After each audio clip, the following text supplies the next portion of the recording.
You're watching Pulse for the 22nd of May, and right now it's time for some World of Warcraft news. In this week's episode, we take a look at the recently announced or revealed cross-realm zones, a bunch of Mists of Pandaria goodies including the Black Market Auction House, new Druid shapeshifting forms, a few pet battle updates, and much more.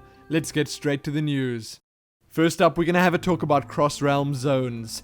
In the World of Warcraft Mists of Pandaria beta, Blizzard are introducing a new technology that will enable players to meet up and group up with other players in underpopulated areas of the world. These include low-level zones or areas that other players may have out-leveled or moved on from. This technology will allow players to form a group with other players within a select pool of realms in order to quest just like they normally would.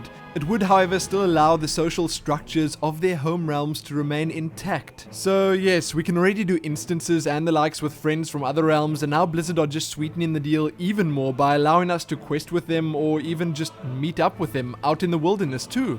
Sounds grand to me, and I think it will do wonders for those low-level zones that are all but deserted right now. There's a full FAQ up to check out covering everything you need to know about cross-realm zones, like the restrictions in place, how PvP will work, how loot and trading will be handled, and much more. I am personally quite happy that Blizzard are doing this kind of thing, and I think everyone would agree that this kind of technology is great to have ready and working moving forward. Read more about this below and be sure to let me know what you think. Now straight into the Mists of Pandaria beta updates, because we do have quite a few to look at. First up, here we have the Black Market Auction House.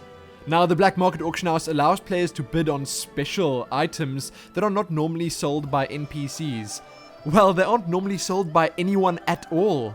Things like the older armor sets, rare pets, tabards, and, wait for it, even mounts.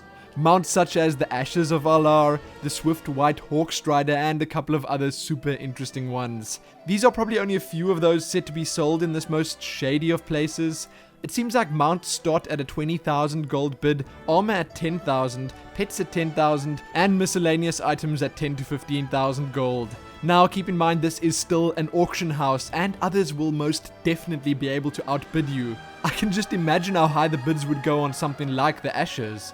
Anyway, read more about this below if you're interested. I most definitely am. MMO Champion let us know that we should probably wait for an official announcement of the system to get the full details, as there's only so much they can find out right now. Next, new Druid Forms. It seems like thus far, new Bear, Cat, and Moonkin forms have been discovered. I'm not sure how these will be obtained, learned, or whatever, but they are looking super fly indeed. Check videos out of them right here on YouTube, or find links to the articles covering them below. Then some pet battle news. MMO Champion reports that there have been a few changes and additions. You're now able to rename pets as many times as you'd like. You're now unable to use your character to attack critters that you can do pet battles with. When doing a pet battle, only pets you fight with will gain experience, which is granted relative to the amount of damage they do. During a battle, the mobs that are very close will disappear, leaving only farther away mobs. When your pet dies in battle, you can switch to the next one. The damage your pets receive during battles now persists through battles and requires healing using bandages. Pet battle bandages. The auction house now has a special section for all the different types of pets, and you can apparently sell almost every pet after using the cage function in the pet journal.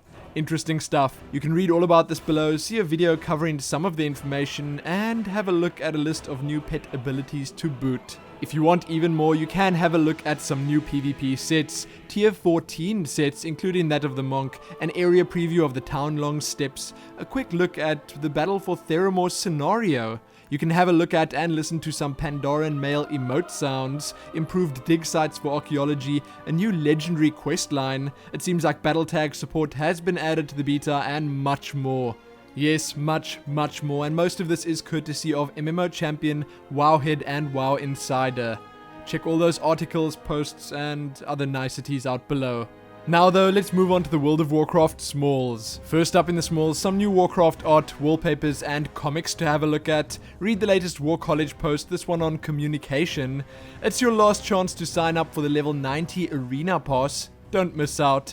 Then check out Joystick's unboxing of the collector's edition of the World of Warcraft Monopoly board game. Read about the recent Dragon Soul challenge over on Athene's stream. The World of Warcraft mobile armory now supports push notifications. Then an interesting post over at Wowhead, Azeroth in Sanctuary. World of Warcraft references in Diablo 3. Lastly, the WoW Insider weekly recap for May the 12th till the 18th featuring Trade Chat. Definitely worth having a look at, and you can do so right here on YouTube. That is sadly all I have for you in the World of Warcraft news this week. Check back here soon for more. Remember to check the description below this video, as I mentioned, for everything that I spoke about. Like the video and do all that other good stuff, and most importantly, happy Black Market Auction House.